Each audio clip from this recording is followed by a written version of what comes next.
160 ሺህ ጦር ነበር የፈረጠጠው 160 ሺህ በቤተሰቡ ተፈልጎ ነው የተመለሰው ነው አንነካችሁም ተመለሱ ተብሎ እንዲው መከላከያ አለ እንዲባል የተዋጋው ግን 47 ሺህ ያለቀው አማራ ነው እንግዲህ ከአንድ ብሔር 3/4 አልቋል ማለት ግማሹ ነው እንጂ ግማሹ አማራ ነው ያለቀው ጅል አማራ ነው ለማን እንደሚዋጋ ያውቅ ዛሬም ለማን እንደሚዋጋ ያውቅ ሰሜንኛ ነን እነዚህኛ ሰሜንኞች ጠርተው ነው ሲሉት ይሄን ይዞ አንዳንዱ ፋኖ አውነት ነው ኦርቶዶክሶች ነን ኤርትራኛ ምን ሀገራችን ነው ይሄ ደግሞ አንድ ማህይም ያለ ተፈራማው እኔ ማይነካቸውም ሰው ወረኛ ቅርጫታ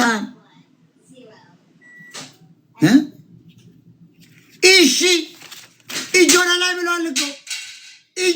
ብለዋል እኮ በቃ አማራ ምንድነው እኛ እኮ አብይ አህመድ እኮ ሊቆ ነው እንደዚህ እኮ ነው ድሮ ምንድነው የሚለው በደርግ ጊዜ መንግስት ኃይለ ማርያም ሊቆ ነው የኛ እኮ ሊቆ ነው ይሄ ጠመንጃው አፈሙዙን አሽተማ ያላ ማልተቆሰም አርዶ በፉጨት ነው ኦሮሞ ተባረከው ይሄ ነው አንዴ የሚዋጋው አፈሙዙን አሽተው አሪተቆስኩም የሚል ኦሮሞ ከደር ራስ መርከው እኔ እውነቱን ነው መግደል ያስኮናል ኦሮሞን ያስኮናል ለምን ትገለዋል ይሄን በጅራፍ ዝም ብለና ደው ያልክ መቀበል ነው እንጂ በእውነት እንደዚህ ትገላለህ አስኮናኝ ኩሩ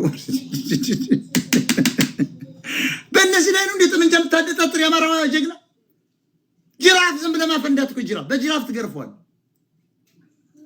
3 እግሬ እኮ 3000 ኦሮሞ ገደል የሚከት እኮ የታወቀ ሻቢያን ህዋትን እኛ ኦነግ ትጥቅ ያስታጠቅ ነው ቆኛል በጦርነት ወቅት እኛን እያሰለፉ እነሱ ኦሮሞ ብልጠታቸው ታግለን ድሉ አስደርስ ልክ እንዳብይ ጊዜ ነጥቀው ላጠነው ኃይለ ሥላሴ ነው ነጥቆ ከአጥናፉ አባተ የሚባል ደንቆሮ ጎጃም እንደዘመነ ያለ ካሰውን ጆሮም ብሎ ወሰደ ስልጣን ዛሬም ደግሞ ከትግሎች አሁን እኮ ትግሉ የፋኖ ምንድነው እንደመሰላችሁ የነብሬ ወዳጆ የነዘመነ ምንድነው ኦሮሞችን ነጥቀን ስልጣን ለትግሬ እናስረክብ እኮ እንጂ አማራ ይንገስ እኮ አይደለም አማራ ይንገስ ይባልማ ለብቻ ነው መዋጋት ያለው ለምን ያገው ፋኖ ታቋቁማል 300 ሺህ ማይሞላ ያገው ምን ያመጣል ምንም አያመጣም ከተንቀሳቀሰም ግንባሩን ትላለ ያገው ሸንጎነ ያክ ትረሽኗል ድራሹን ታጠፋል አማራ እኮ አይለኛ ህዝብ ነው ስለዚህ አማራ ለራስ ተዋጋ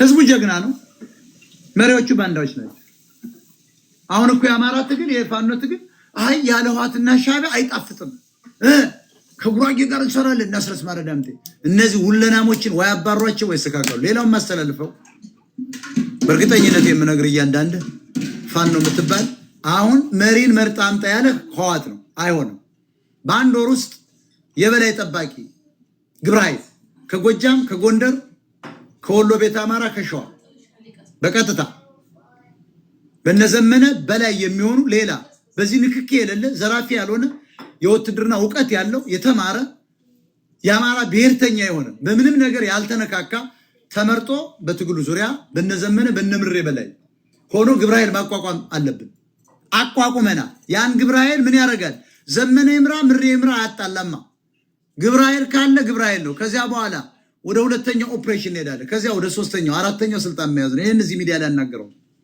ይሄን ማድረግ አለብፋን ነው ይሄን አናረጉም ካለ ግን መሪዎችን ምሬን እያሳደርክ ለጥተው እነዘመነ ይሄን አናረግም ካሉ አሳደበለው ግንባሩ ምስራቅና ምዕራብ ጎጃም እንዲሆነ ደቡብ ጎንደርና ምስራቅ ጎጃም እንዲሆነ ምዕራብ ጎጃም እንዲሆነ ዛሬ እኮ ዳሞትና ሜጫ እኮ የሲታኩስ ነው የሚለው በቀረጥ በጣም የማዝነው አንድ ነገር ልንገራችሁ እነዚህ እኮ ቀረጥ አንድ እርጉዝ አሁን ለምሳሌ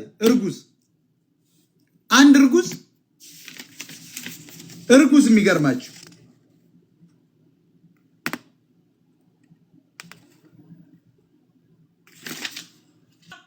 እሷን ወሰደ እናቷንና ባሏን ለቀቀ 65 ሚሊዮን ብራውን ይጠይቃል ሰውየው አባትየው እኮ ንግድ የለው ባንኩ እንደወርቁ ተወርሷል ምናምን 65 ሚሊዮን አጥንተው ተመልከቱ አጋሜና ሐማሴን ግን ንግዱን ይዘው ሆቴሉን ይዘው በክልላችን ውስጥ ክፍለ ኢኮኖሚን ማንንም አይነካቸው አየው ፋኖ የትግሬዎች ቅጥረኛ ነው የምልህ አማራን ነፍሰ ጡር ባትሆንስ አማራን ያስራል፣ ገንዘብ አምጡ ይላል። ትግሬዎችን ግን ባህር ዳር ላይ አይነካቸው። ትግሬዎችን ጎንደር ላይ አይነካም። ትግሬዎችን ደሴ ላይ አይነካም። ትግሬዎችን ነው ምሬ ወዳጄ ደሴ ላይ መንካት አይችልማ። አጣድፈው ይገሉታል። ትግሬ ፕሪቪሌጅ ነው። ህዋትና ሻቢያ ነው ገንዘቡን የያዘው። ሰላነቻ ተላንት የሌባ ልጅ የምን አባራ ገበሬ አንድ ዶሮ ሽጣ 1200 ስመጣ 500 ብር የምትቀርጡ ናችሁ እኮ እናንተ ጉደኞች። አሁን እኮ ፋኖ በቀረጥ እየተጣላ ነው። አንዳንዶችም ቀረጥ ቀርጠው አሁን ፋኖ እነዘመነ ማሳደር የሚሉም አሉ። አዲስ አበባ ሲሄዱ የተያዙ ሰዎች አሉ። ባይዘው ሲዘርፉ የነበረ ስናይፐር ይዘው፣ ገሚሶቹ ደግሞ እነዘመነ አሳደዋቸው። እዚያ ደግሞ ተጠቁሞ የተያዙ አሉ። ሁለት አይነት ነው። ዘርፎ ይሄዳል፣ እነዘመነን ለመሸሽ ይሄዳል፣ እነምሬን ለመሸሽ ይሄዳል። ሁለት አይነት ተመልከቱት። አናርኪዝም ይፈጠራል ብያለሁ። ስለዚህ አሁን ይቺ ዘርፋ ነው ምናምን የምትለው አማሮች አይደሉም፣ ትግሬዎች ናቸው። አማራን ነው እያሰቃዩት፣ አማራን ነው እያደከሙት ያለ። እነሱ ደግሞ እየመጡ ነው፣ እየተጠቀሙብን ነው። ስለዚህ የዛሬው አጀንዳዬ ይሄ የነምሬ ወዳጆ ከበሮ መምታት ውሸት ነው። ሻቢያና ወያኔ ሲዋጋ ተማርኳል፣ ተገሎ መታወቂያው ተይዟል። መሳሪያው የተለየ ይዘው ነው የመጡት። ይሄን ደግሞ ያደረጉት በአማራ በአብይ አህመድ ውስጥ ጦር ውስጥ ያሉ የአማራ ጀግኖች መከላከያዎች ናቸው። ጭንቅላታችን አማራ ፋኖን እንኳ ራሱ አጋድሞ የለቀቁት። የተማረከው ያው ቅድም እንደነገርኳችሁ ከፈን ያለበሱት ይሄ ዝም ብሎ ምንድነው አልተቆዝጉም እኮ የሚለው ኦሮሞ ያልክ የምትነዳው ማለት ነው። ያ ነው የተያዘው። ያ ሁሉ የምታዩት ያንን ትይዘዋል፣ ያስኮንናል እኮ ያንን ዝም ብለህ ጫማውን እንደጫማው ሂድ፣ በቃ ሂድ፣ መሳሪያውን ተቀብለ ሂዱ። ቢር የለም እንደ በምን እንሂድ? በግሪድ ቂጡን እየወጋ ወይ ደግሞ መረዳውን ስትረሽነው አይመጣም። ነጋጸም ናቸው። እንዴት አሁን አንድ ነን ብለው መጣ ዘመነው? ውሸት ነው። ሀብታማ እያለው እንዴት የአማራ ታጋይ ይሆናል? ብሔርተኝነቱን እኔ ድሮም አይደለውም ለቀጣይ ማልሆንም ብሏል። ምን ያደርጋል? በአማራ ትግል መባረር ነው ያለበት። ሰርቶ መብላት ስላልቻለ ነው። የአማራ ትግል የገንዘብ መመልመያ፣ የሴት መመልመያ ያደረጋቸው መብያ፣ በቃ ዲያስፖራው መዝረፊያ ነው። ስለዚህ የነምሬ ወዳጆ ይሄ የተባለው ስኩፒዶ እንደሆነ በእንትን ነው፣ በእንትን ቋንቋ ላይ ነገርኳቸው። በዕብራይስጥኛ ስኩፒዶ ነው። ምንም የትም አይደርስም ማለት ነው። ዕብራይስጥኛ የምችሉ ሰዎች አሉ። ዋጋ የለውም። ይሄ ነው፣ ተራ ነው። እስቲ ለጥልጩ ደግሞ አንቺ እህታችን ሰላም ጤና ይስጥልኝ። በዚህ ዙሪያ ቀጥቅጭው